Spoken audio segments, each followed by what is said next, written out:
بتائیے آپ بس ایک سوال ہے، اگر آپ نے اس سوال کا جواب دے دیا تو آپ کی سمجھ میں خود ہی آ جائے گا اختلاف کیوں ہو گیا کا سوال کیجئے کہ اللہ آپ کو عمر نور عنایت فرمائے، ہزاروں سال آپ زندہ رہے، لیکن ایک دن تو آپ کو دنیا چھوڑ کے جانا۔ صاحب نے کہا ہاں جانا۔ تو کہا اچھا جب آپ چلے جائیں اور بعد میں آپ کے چاہنے والے کو احساس ہو کہ انہوں نے بڑا کام کیا ہے، بڑی اسلام کی خدمتیں کی ہیں، چلو ان کے اوپر کوئی مقالہ لکھا جائے، چلو ان کے اوپر تحقیق کی جائے، ان کی شخصیت کو لوگوں کو سمجھایا جائے، اور وہ مقالہ نگار، وہ تحقیق کرنے والا، وہ محقق آپ کے شہر میں آئے اور آپ کے شہر میں آپ کے شہر میں آ کر آپ کے شہر والوں سے پوچھیں مفتی صاحب کب پیدا ہوئے تھے؟ مفتی صاحب کب پیدا ہوئے تھے؟ تو کیا شہر والے ایک ہی تاریخ بتائیں گے؟ ارے یہ تب تو لانا تھا، عظمت سمجھے اپنے مولا کیا۔ کیا شہر والے ایک ہی تاریخ بتائیں گے؟ کہا نہیں، وہ تو الگ الگ بتائیں گے۔ کہا ایک کون بتائے گا؟ کہا اگر میرے بیٹے سے پوچھ لیا یا میرے بزرگوں سے پوچھ لیا تو بتا دیں گے کس دن پیدا ہوا تھا۔ یہی تو لانا تھا، کس دن پیدا ہوا تھا، کہاں پیدا ہوا تھا۔ ارے کا مسئلہ تاریخ اسلام میں تو یہی ہوا کہ جن کی گودی میں رسول اللہ پلے تھے ان سے تو پوچھا نہ گیا، جو دلیل محل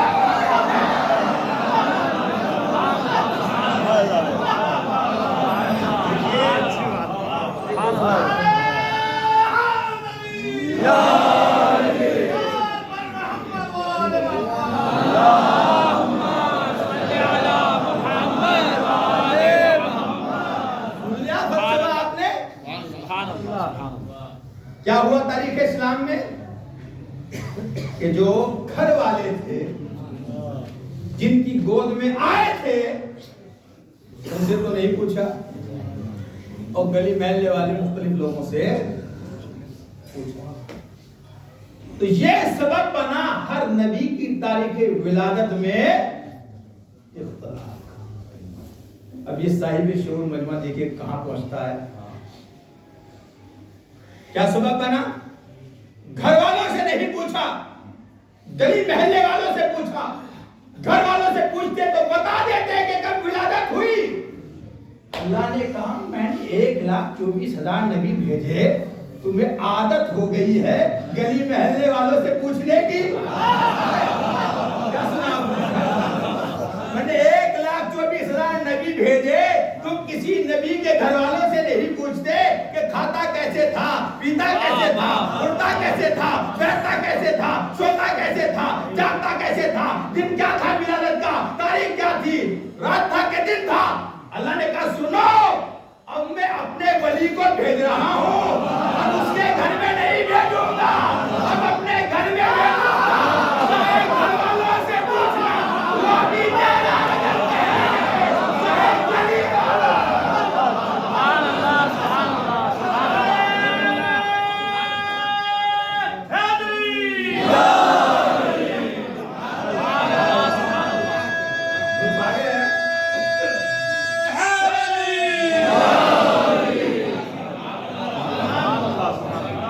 فلسفہ کیا تھا کہ گھر والوں سے نہیں پوچھتے، ان سے پوچھتے ہیں باہر والوں سے۔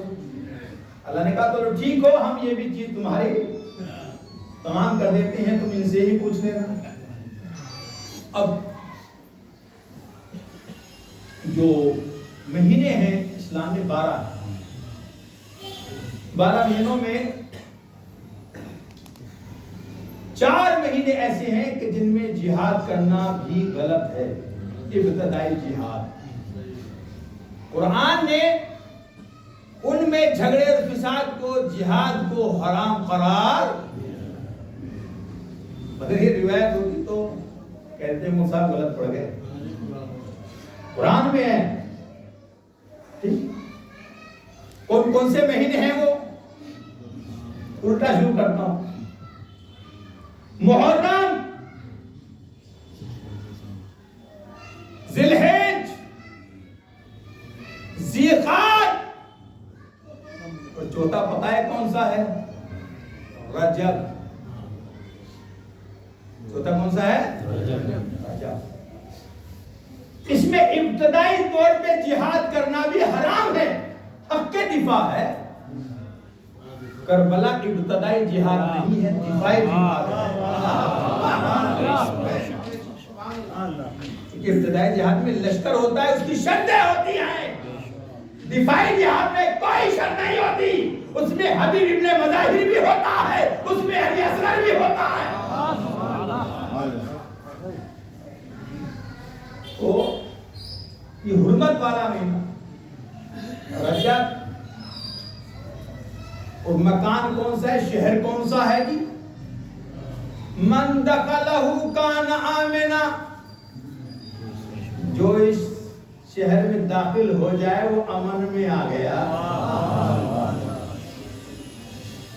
تو مہینہ بھی ہے امن والا. جو لٹیرے پورے سال لوٹتے تھے وہ بھی ماہ رجب میں کسی کو نہیں روکتے تھے. لوگ جھوٹ یوں کہہ کے بھی بچ جایا کرتے تھے، ہم خانہ کعبہ کی زیارت کو جا رہے ہیں. ان کافروں پہ ہاتھ نہیں رہا. تو رجب کے مہینے میں کل بھی لوگ آتے تھے خانہ کعبہ میں، اور رجب کے مہینے میں آج بھی عمرہ کرنا زیادہ ثواب رکھتا ہے. اتنا ثواب رکھتا ہے کہ اگر حج استطاعت کی وجہ سے واجب نہ ہو سکا،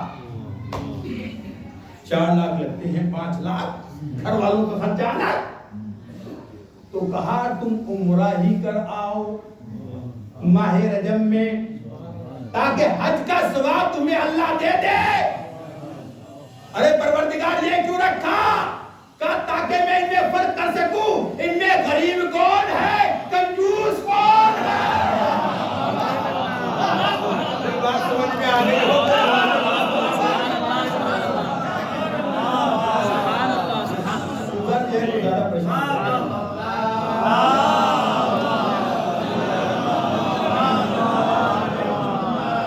کیوں رکھ دیا حج کے برابر ثواب؟ تاکہ ان میں سے جو کنجوس ٹائپ کے لوگ ہیں اور جو کہتے ہیں بھی حالات نہیں ہیں، ان میں فرق واضح ہو جائے کہ غریب کون ہے اور بخیل کون ہے. ہم تو نہیں جائیں گے. نہیں بھی جاؤ گے تب بھی حکم ہے کہ رخ اس کی طرف ہی کرو. اگر اس سے بھی نیچے حالات گر گئے، حالات نہیں ہیں عمرے کے بھی، تب بھی حکم ہے کہ رخ ادھر ہی کرو. اب ان مسٹنڈے نوجوانوں نے کہا ہم تو نہیں کریں گے چاہے کچھ بھی ہو جائے. ارے بھائی اگر مسلمان ہو تو کرنا ہی پڑے گا. اگر تم رخ نہیں کرو گے تو جب روح نکل رہی ہوگی تو گھر والے کر دیں گے.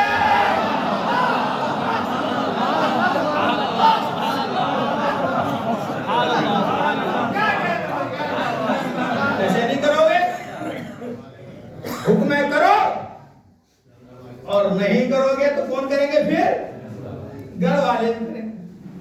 ہمارے گھر والے تو جب کچھ جانتے نہیں کیسے کریں گے، تو گھر والے نہیں کریں گے جب مولوی صاحب نماز پڑھائیں گے تب کر دیں گے. اور تب بھی نہیں ہوا. اگر الٹا سیدھا سر ہو گیا، مولوی صاحب نے اٹھا کے نہیں دیکھا کفر کہ پیر کدھر تھے اور صاحب ایسے تو ہو جاتا ہے مولوی صاحب. تو جب قبر میں لٹایا جاتا ہے تب کر دیں گے. اور اگر رونے بھی نہ کرا تو پھر صاحب اگر کوئی سیدھا نہ کر سکا تو تمہیں فرشتے مار مار کے سیدھا کرنا. صلوات پڑھو محمد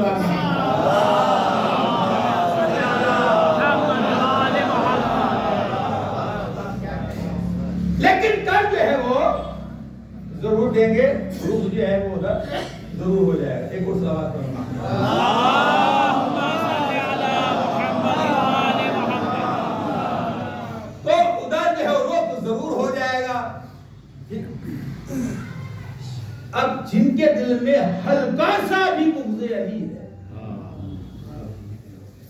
سر انہیں بھی ادھر کوئی جھکانا ہے،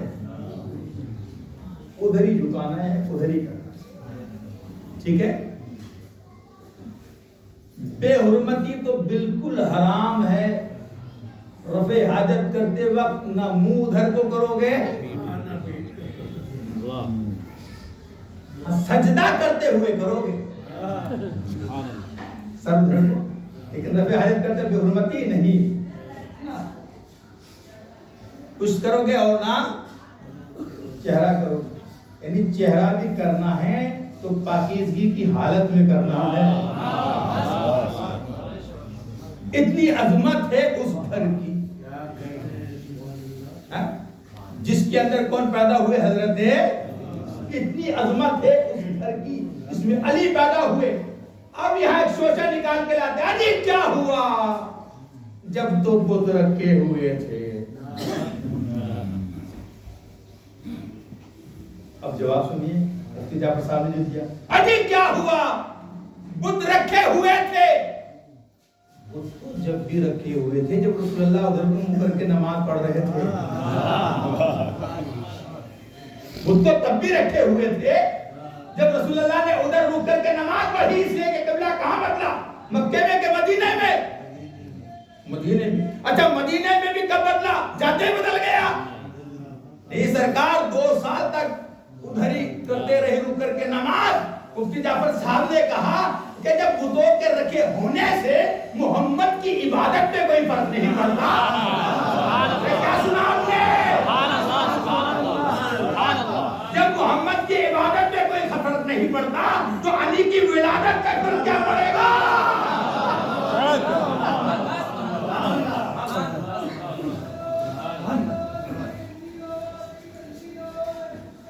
ایک صاحب نے کہا کیا فرق ہے؟ کچھ لوگ دوسرے پتھروں کے سامنے کھڑے ہوتے ہو اور آپ خانے کعبہ کی طرف منہ کر کے کھڑے ہوتے ہو، کھڑے تو دونوں ہی ہوتے ہو۔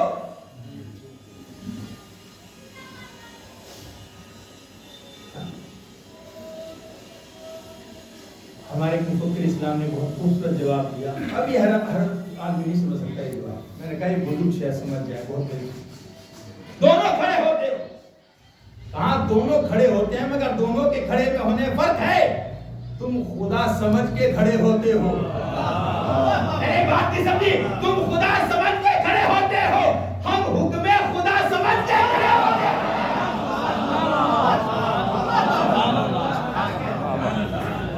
خدا سمجھ کے کھڑا ہونا اور ہے، حکم خدا سمجھ کے کھڑا ہونا اور ہے۔ ہم پہ جو یہ شرک کا فتویٰ ہے کہ زری کے سامنے کھڑے ہوتے ہو، علم کے سامنے کھڑے ہوتے ہو، تو بھائی یہ تو سوچو ہم کیا سوچ کے کھڑے ہوتے ہیں۔ صلوات پڑھو محمد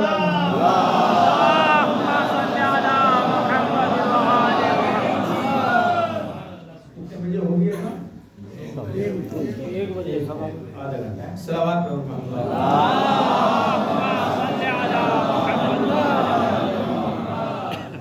اب سرکار 13 رجب کو تو حضرت علی خانہ کعبہ میں پیدا ہوئے۔ اب سوال یہ ہے پورے مجمع سے یاد ہو جائے گا انشاءاللہ کہ حضرت فاطمہ بنت اسد کعبے سے نکلی کس تاریخ کو اور کعبے میں گئیں کس تاریخ کو؟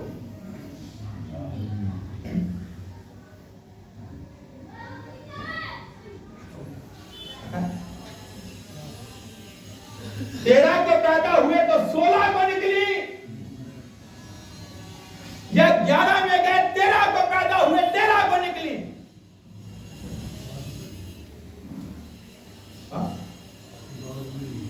جب اس کو ڈھونڈ رہا تھا، کیونکہ مطالعے کا اپنا اپنا شعور ہوگا، سمندر میں سب غوطہ لگاتے ہیں، کچھ بیچارے گار اور مٹی اٹھا کے لاتے ہیں، کچھ لالو بہر اٹھا کے لاتے ہیں۔ اپنے پڑھنے کا ایک کا نظریہ نقطۂ نظر ہوتا ہے، وہ کس طریقے سے کس واقعے کو دیکھتا ہے، سوچتا ہے۔ تو جب میں نے سوچا اس کو، تو میں نے اس کو ڈھونڈا، تو حوالہ بھی دے دوں کتاب کا تاکہ اور پڑھنے والوں کے لیے آسان ہو جائے۔ مولا کی ولادت کی تاریخ آ رہی ہے۔ صحیح میں تبت الساکبہ نے لکھا کہ آپ 11 رجب المرجب کو آئے خانہ کعبہ۔ بنی ہاشم کی عورتوں کا یہ دستور تھا کہ وہ روز زیارت کعبہ کو آیا کرتے تھے۔ حضرت فاطمہ بنت اسد بھی آئیں، جو اس وقت حاملہ تھی، خانہ کعبہ کا طواف کر رہی تھی۔ کرتے کرتے یکایک رکی اور رک کے بلند آواز میں کہا، عورت کو اپنی آواز کیسے رکھنی چاہیے؟ نیچی۔ نماز میں بھی حکم ہے کہ اگر نامحرم ہو تو آواز کیسے رکھے؟ نیچی۔ مگر وہاں لکھا ہے کیونکہ اس کا فلسفہ کچھ اور تھا جو بعد میں بیان ہوگا۔ بلند آواز میں کہا کہ اے میرے پروردگار، میں تجھ پہ بھی ایمان رکھتی ہوں، تیرے رسولوں پہ بھی ایمان رکھتی ہوں، تیری نازل کردہ کتابوں پہ بھی ایمان رکھتی ہوں۔ وہ نبی جو میرے گھر میں پل رہا ہے اس پر بھی ایمان رکھتی ہوں، اور یہ ولی جو میرے شکم میں ہے اس پر بھی ایمان رکھتی ہوں۔ میں اس پہ بھی ایمان رکھتی ہوں۔ اس گھر کے بنانے والے کا واسطہ، اس کے معمار کا واسطہ، اس کے مزدور کا واسطہ، اس مشکل کشا کا واسطہ، مشکل کشا کا واسطہ میری مشکل کو آسان فرما دے۔ عباس ابن مطلب وہاں بیٹھے ہوئے تھے، انہوں نے دیکھا ہمارے قبیلے کی خاتون اتنی بلند ترین آواز سے کر رہی ہے، تو وہ حیرت زدہ رہ گئے اور انہیں غصہ آ رہا تھا وہاں بیٹھے ہوئے کہ ہمارے خاندان کی عورت یہ اتنی زور زور سے کلمات کیوں کر رہی ہے۔ کہتے ہیں میں حالت غصہ میں دیکھ رہا تھا کہ میں نے یکایک کیا دیکھا کہ خانہ کعبہ کی دیوار میں شفاف ہوا۔ بات سمجھیے، خانہ کعبہ کی دیوار میں شفاف ہوا، دیوار گری نہیں، دیوار گری نہیں، اصلی کہیں گری نہیں، خانہ کعبہ کی دیوار میں شفاف ہوا۔ اور جب شفاف ہوا تو میں نے دیکھا کہ فاطمہ بنت اسد بغیر ڈرے اس طرف قدم بڑھا دی۔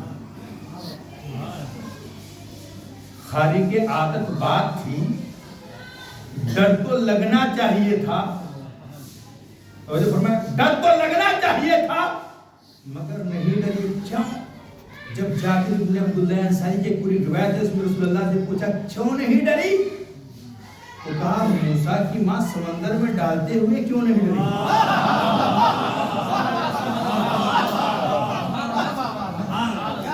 کیوں نہیں ڈری؟ ابراہیم کی ماں کیوں نہیں ڈری؟ کیا وجہ یہ تھی کہ جب موسیٰ کی ماں ڈری تو موسیٰ نے کہا اب ماں ڈرنے کی بات نہیں ہے، حکم خدا یہی ہے، حکم خدا یہی ہے۔ جب دیوار میں شغاف ہوا تو فاطمہ بنت اسد تو شاید پیچھے ہٹ جاتی، مگر علی نے کہا اماں آگے بڑھیے، حکم خدا یہی ہے۔ سلامات پڑھے بر محمد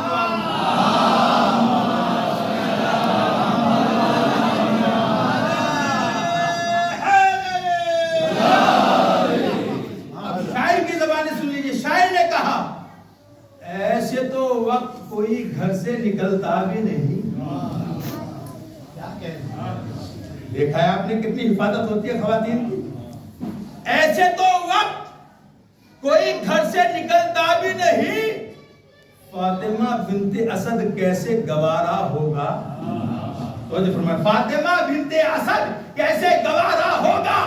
یا تو خورشید امامت کے اشاروں پہ چلی یا تمہیں خانہ کعبہ نے پکارا۔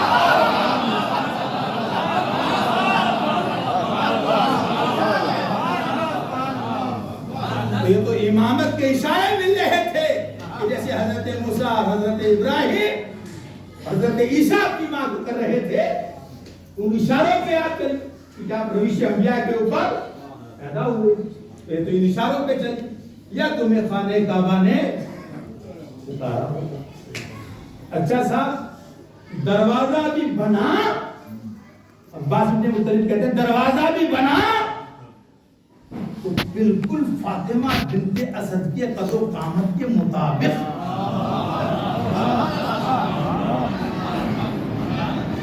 گھر میں دروازے چھوٹے بھی ہوتے ہیں، گھر میں دروازے بڑے بھی ہوتے ہیں، مگر وہ جو دروازہ بنا بالکل مطابق۔ شگاف بند ہو گیا۔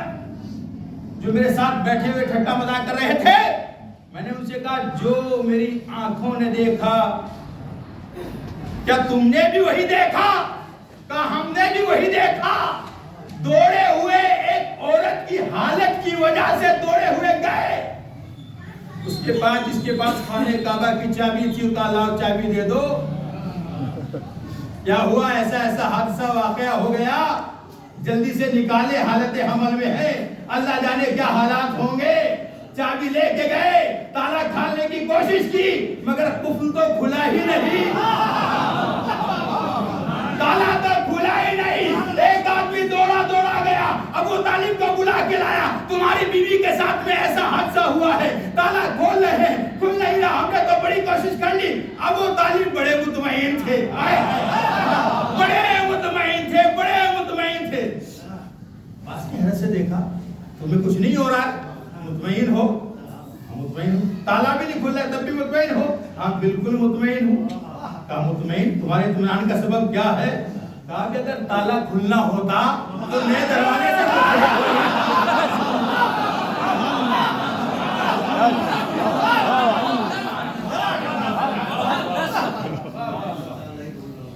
دیکھیے یہاں کے مسجد کے نگران لوگوں سے معافی کے ساتھ ایک روایت پڑھنے جاتا ہوں، صلوات پڑھو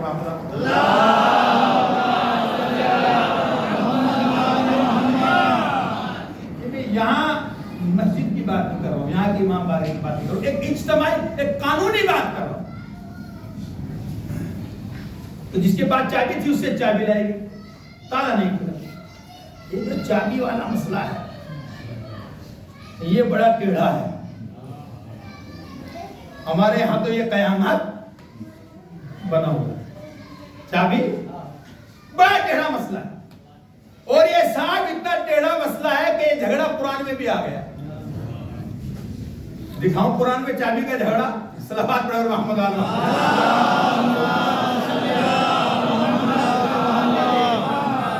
اتنا ٹیڑھا مسئلہ ہے کہ قرآن میں آ گیا۔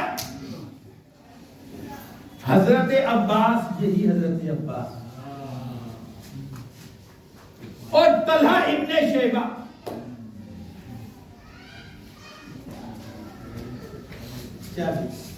مدینے میں ایک دن دونوں بیٹھے ہوئے تھے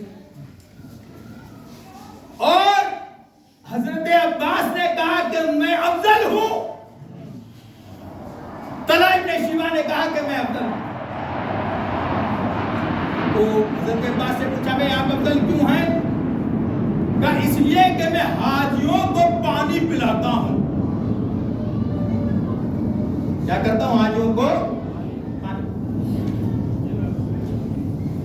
طلحہ ابن شیبہ نے کہا میں افضل ہوں اس لیے کہ میرے پاس خانہ کعبہ کی چابی ہے میرے پاس میں۔ ادھر سے حضرت علی گزر رہے تھے، جب جھگڑا چلا کہ بھئی میں تو کہا یہ تمہارا بھتیجا بڑا منصف مزاج ہے، اسے بلا لو، یہ بتا دے گا کہ ہم میں سے افضل کون ہے۔ حضرت علی نے پوچھا جھگڑا کیا ہے؟ کہا جھگڑا یہ کہہ رہے میں حاجیوں کو پانی پلاتا ہوں اور یہ کہہ رہے ہیں کہ خانہ کعبہ کی چابی میرے پاس ہے۔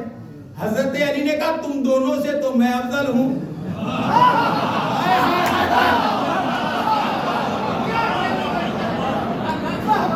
حضرت علی نے کہا تم دونوں سے تو میں افضل ہوں، کعبہ میں حاجیوں کو پانی پلاتا ہوں چابی۔ کہا سن تم حاجیوں کو پانی پلاتے ہو مگر ساقی کوثر میں ہوں۔ تم پلاتے ہو ساقی کوثر میں ہوں۔ ارے چابی تمہارے پاس ضرور ہے مگر جو کعبے میں پیدا ہوا وہ میں ہوں۔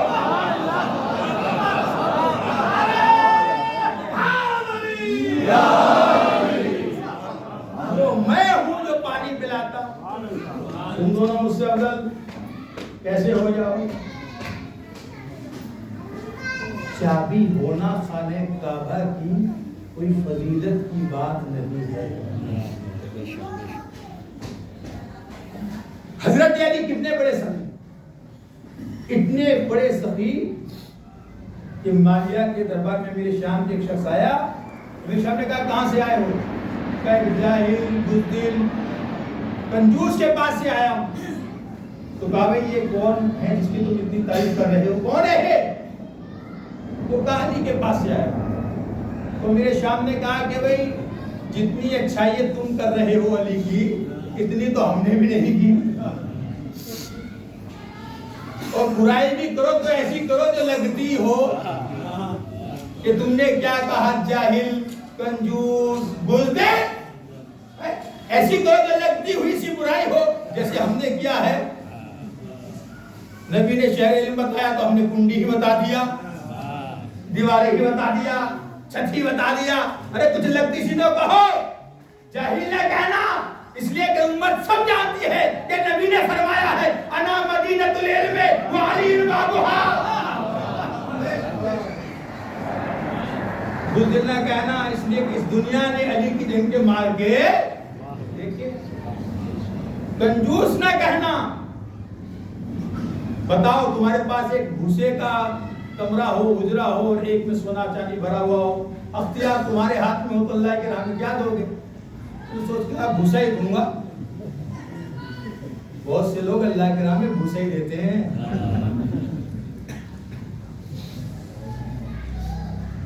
امیر شام نے کہا مگر علی وہ ہے کہ جو بھوسا اپنے لیے رکھ لے گا اور سونا اللہ کی راہ میں دے گا۔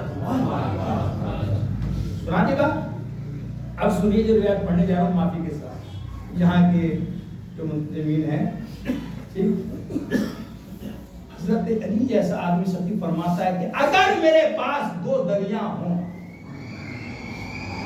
ایک میں سونا بہ رہا ہو، ایک میں چاندی بہ رہا ہو، اور مجھ سے کوئی یہ کہے کہ ایک مٹھی اٹھا کہ اس میں سے خانہ کعبہ پہ چڑھا دو، تو علی نہیں چڑھائے گا۔ ملا یحییٰ الفقیہ کے اندر شیخ صدوق نے لکھی ہے نہیں چڑھائے گا ایک مٹھی، نہیں علل الشرائع کے اندر ایک مٹھی بھی نہیں چڑھائے گا۔ تو کہا مولا آپ اتنے بڑے سخی مگر کعبے پہ ایک مٹھی بھی نہیں چڑھاؤ گے؟ تو فرمایا اس لیے نہیں چڑھاؤں گا کہ کعبے کا چڑھاوا غربا کو نہیں جاتا، یہ تو نگرانی کرنے والے ہی کھا جاتے ہیں۔ صلوات محمد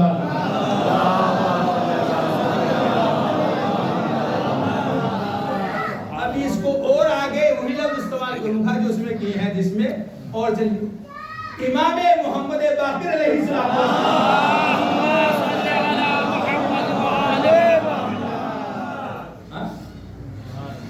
ایک قافلہ آیا مصر سے کعبے کی زیارت کے لیے، ایک آدمی بیمار ہوا، اس میں انتقال ہو گیا۔ انتقال ہوا اس میں تو یہ پریشانی لاحق ہوئی، اس نے وصیت کی اور وصیت میں کہا کہ بھئی میرے جو پیسے ہیں وہ جا کے تم خانہ کعبہ کے اوپر چڑھا دینا، چڑھاوا چڑھا۔ اور وہ دفنا کے لیے گیا گئے، 1000 دینار تھے، حرم میں آئے تو یہی بنی شیبہ جو ہے خانہ کعبہ کی چابی انہی کے پاس لے جاتے ہیں، انہی کے پاس۔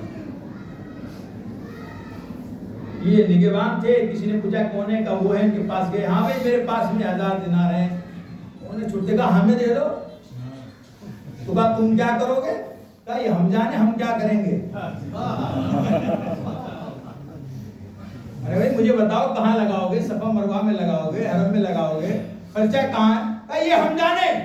انہوں نے کہا تو میں تمہیں سوچ کے بتاتا ہوں، شام میں ملاقات ہوگی۔ اور گیا دوسروں سے مشورہ کیا، اور کسی نے کہا فرزند رسول آئے ہوئے ہیں، 5 امام محمد باقر علیہ السلام آئے ہوئے ہیں، اور ان سے جا کر مشورہ لے لو۔ اور وہاں گیا مشورہ لینے کے لیے، ایسے ایسے واقعہ ہوا، میں نے بنی شیبہ سے کہا، انہوں نے کہا ہمیں دے دو۔ امام نے کہا انہیں ہرگز نہ دینا۔ پھر کیا کروں مولا؟ خانہ کعبہ میں جا کے گھر میں خدا کھڑے ہو جاؤ اور یہ کہو زائرین کعبہ میں سے کسی کا سامان گم ہو گیا ہو زادرا گر گیا ہو تو زادرا مجھ سے لے لو،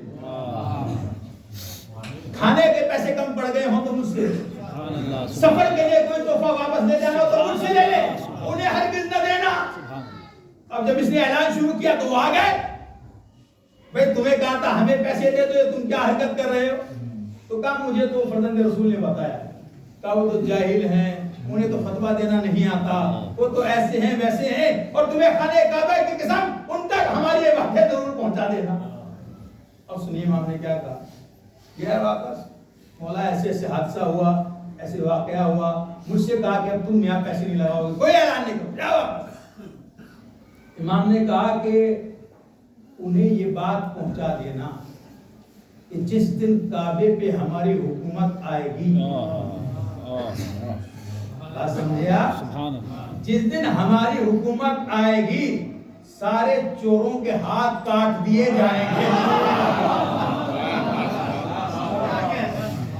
جس دن ہماری حکومت آئے گی سارے چوروں کے ہاتھ کاٹ دیے جائیں گے، اور تمہارے ہاتھ پردے کعبہ کے ساتھ لٹکے ہوئے نظر آئیں گے۔ وہاں ایک منادی کر رہا ہوگا، یہ کہہ رہا ہوگا یہ ان لوگوں کے ہاتھ ہیں کہ جو مومنوں کو کعبے کے نام پر ڈکیتی ڈالتے تھے۔ آپ کہاں سمجھ رہے ہو میرے سرکار، یہ ڈکیتی کعبے کے نام پر کل نہیں بڑھ رہی تھی، یہ ڈکیتی آج سبحان اللہ سبحان اللہ سبحان اللہ۔ 1,00,000 میں اور حج 5,00,000 میں، یہ ڈکیتی نہیں تو اور کیا۔ صلوات پڑھو محمد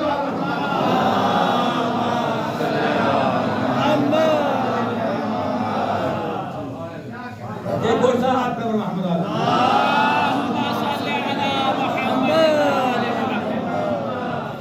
ایک جگہ پڑھی تو بولے مولوی صاحب تم نے پورے علاقے سے اپنا نام ہی ختم کر دیا۔ میں نے کہا کیوں؟ کہا تم نے تو متولیوں کے خلاف پڑھ دیا۔ میں نے کہا متولیوں کے خلاف نہیں پڑھا، بے ایمانوں کے خلاف پڑھا ہے۔ صلوات پڑھو محمد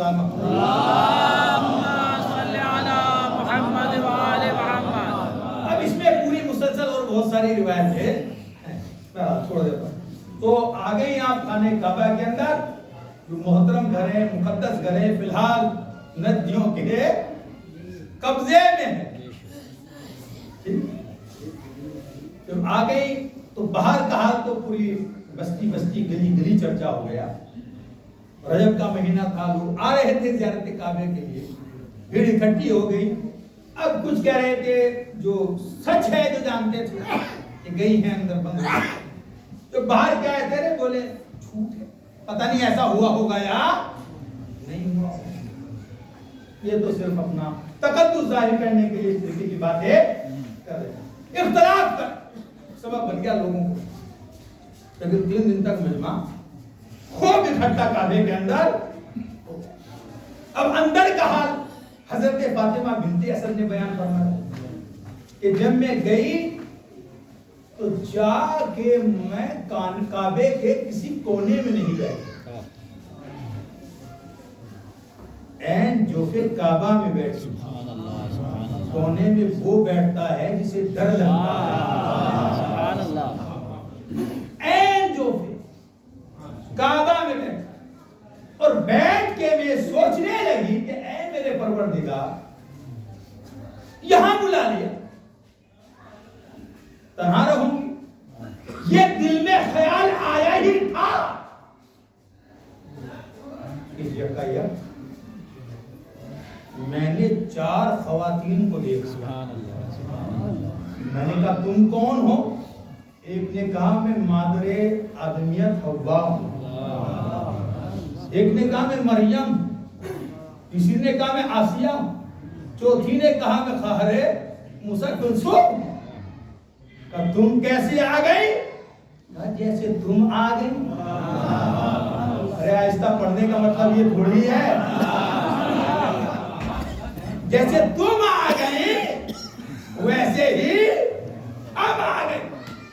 جنت سے کھانے آتے رہے، باہر والے متفکر ہیں کیسے کھا رہی ہوں گی، حالت حمل ہے، بھوکی پیاسی ہوں گی، وہ بیچارے غیر مطمئن، اور اندر والے بالکل سکون و اطمینان سے مطمئن رہتی رہی ساتھ میں. پھر آگے 13 رجب کی صبح اور اب فرماتی ہے کہ یکایک میرے اوپر غنود کی تعلیم ہوئی اور غنود کی کے بعد جو میری آنکھ کھلی تو میں نے دیکھا کہ ایک بچہ ہے جو حالت سجدہ میں ہے.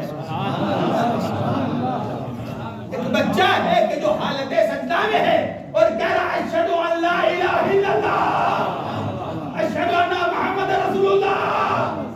مجھے ان خواتین نے کہا یہ آپ کا ہی بچہ جنت کے پارچے میں لپیٹا خوشبو لگائی تو مجھے تو عادت تھی کہ ہر بچے کو غسل کے بغیر گود میں لیتی ہی نہ تھی. میں نے کہا کہ اسے غسل نہیں دیا. انہوں نے مجھے دیکھ کے کہا یہ طاہر بھی ہے مطہر بھی ہے.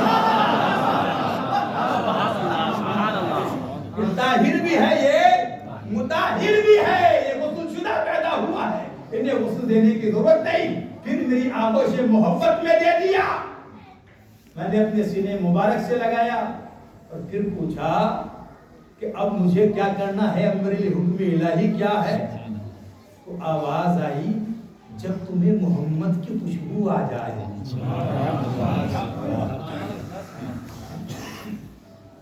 جب تمہیں خوشبو آ جائے ادھر سے تم قدم بڑھانا ادھر سے قدم بڑھا دینا. کب پھر کہا ہوگا کہ وہی ہوگا جو پہلے ہوا وہی ہوگا. شکل سے کوئی نے لکھا وہی ہوگا جو پہلے ہوا تھا. کہتے ادھر سے قدم ادھر رسول اللہ نے بڑھائے کہ جاؤ اپنے بچے اپنے وزیر کو لے کے آؤ. ادھر نبوت کی خوشبو ٹکرائی اور فاطمہ بنت اسد نے قدم بڑھائے اور جیسے ہی باہر کا منظر دیکھا اللہ اکبر اتنا مجمع لگا ہوا تھا اتنا مجمع لگا ہوا تھا. یہ علی کے ماں کی فاطمہ کی زیرکی تھی کہ ایک قدم باہر رکھا ایک قدم رکھ اندر رکھا تاکہ دیوارے کعبہ کچھ دیر کھڑی رہے. سبحان اللہ سبحان اللہ سبحان اللہ سبحان اللہ. تھوڑی دیر کھڑی رہے کیا کر رہی ہو کہ جنہوں نے پہلے نہیں دیکھا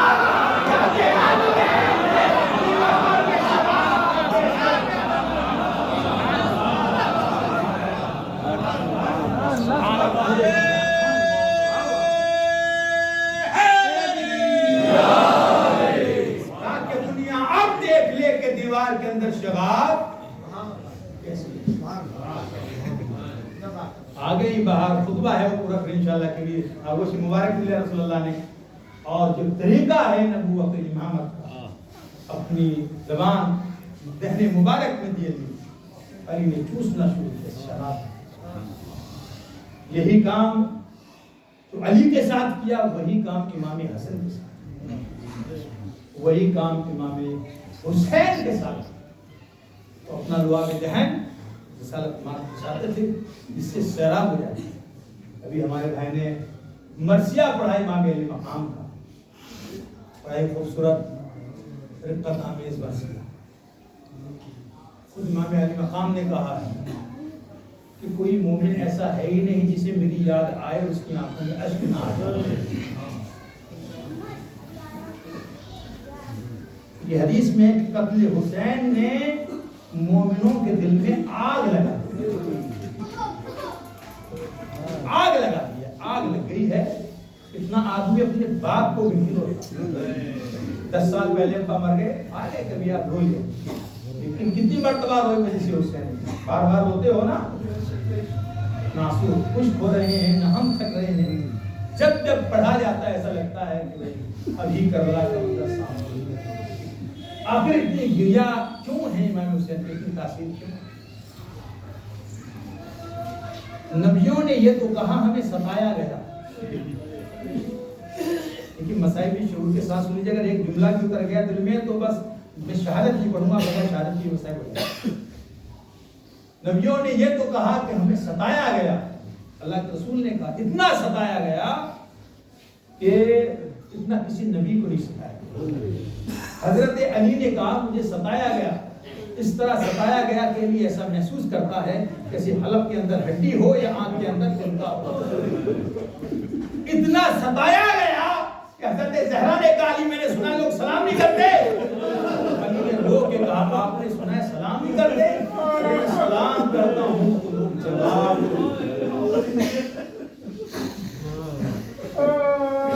نبیوں نے یہ کہا کہ ہمیں ستایا گیا،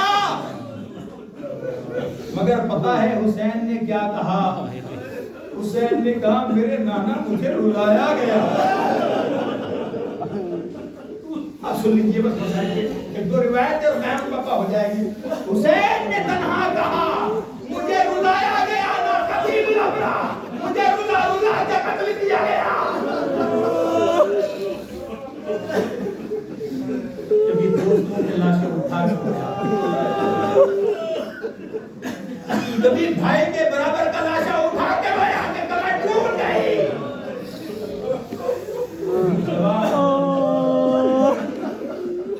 تشریحات آپ کی مختلف مجالس کے اندر سنی، ایک اس ناچیز سے بھی سنی۔ حسین وہ ہیں کہ جن کی آنکھوں میں کبھی اشک برداشت نہیں ہوا کسی کو۔ آپ اپنے بچوں کا رونا برداشت کرتے ہیں؟ کبھی کبھی کر لیتے ہیں، رونے دو کہتے ہیں نا، جھلا کے کہتے ہیں کہ رونے دو، مگر حسین کی زندگی میں کبھی ایسا نہیں کہ کسی نے یہ کہا ہو کہ حسین کو رونے دو۔ رسول گزر رہے ہیں، آواز آئی حسین کے گریہ کی، رسول دل پکڑ کے بیٹھ گئے، فاطمہ میرے حسین کو پکڑ لو۔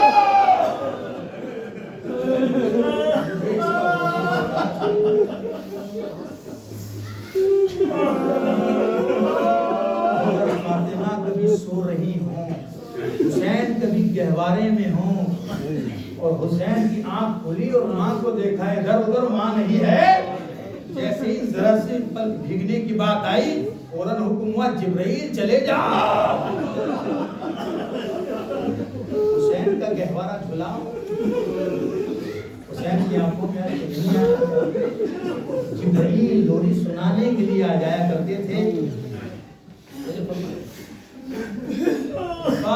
دونوں بھائیوں کی تحریر میں مقابلہ ہوا آپس میں، حسن نے کہا میری تحریر اچھی، حسین نے کہا میری اچھی۔ فاطمہ کے پاس پہنچے فیصلہ کرانے کے لیے، حضرت زہرا نے کہا کہ اگر میں کسی ایک کی تحریر اچھی بتا دوں تو میرے بچوں کا دل ٹوٹ جائے۔ کہا یہ فیصلہ اپنے بابا سے کراؤ۔ حضرت علی نے بھی یہ خیال کیا کہ یہ فیصلہ اپنے نانا سے کراؤ۔ جب رسول اللہ کے پاس پہنچے تو کہا جبرائیل کو آنے دو، یہ فیصلہ کریں۔ جبرائیل آ گئے، کہا جب آپ نے نہیں کیا میں کیسے کر سکتا ہوں، خدا کرے گا۔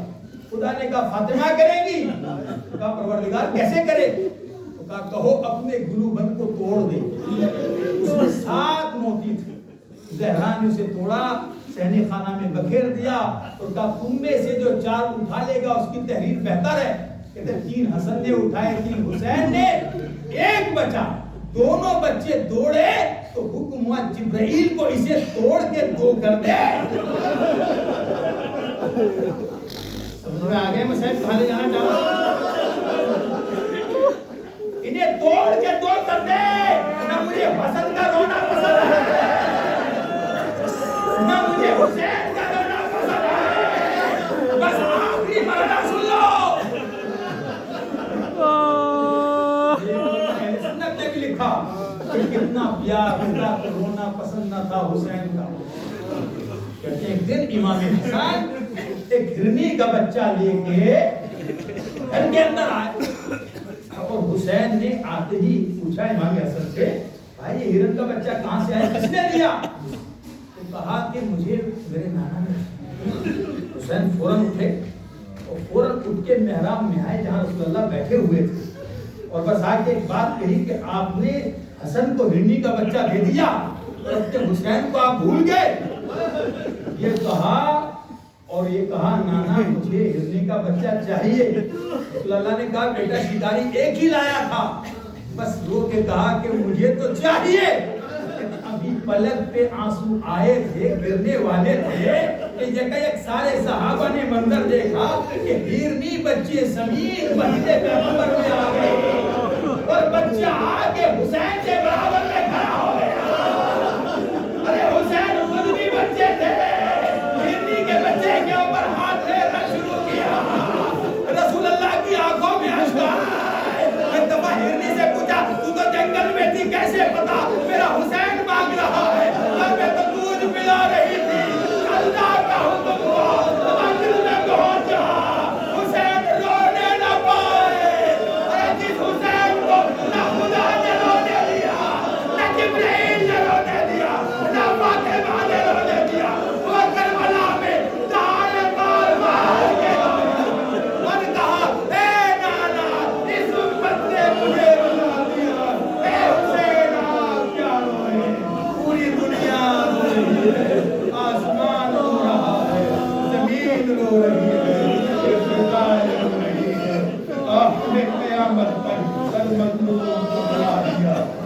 محمد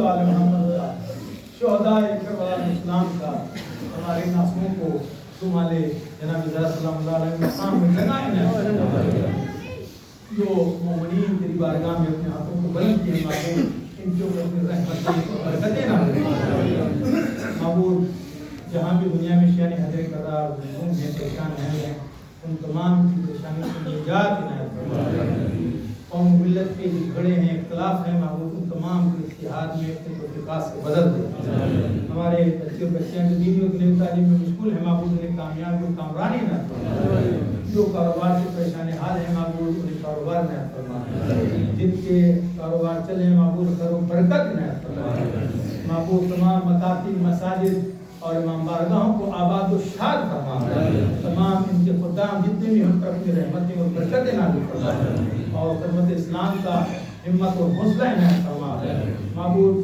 مرحوم کے درجات میں بلندی عنایت فرما ان کے فرزندان کو صبر جمیل کی توفیق عنایت فرما ظہور امام مساجد و مقاصد فرما ربنا تقبل منا انک انت السمیع العلیم ایک مرتبہ سورہ الحمد اور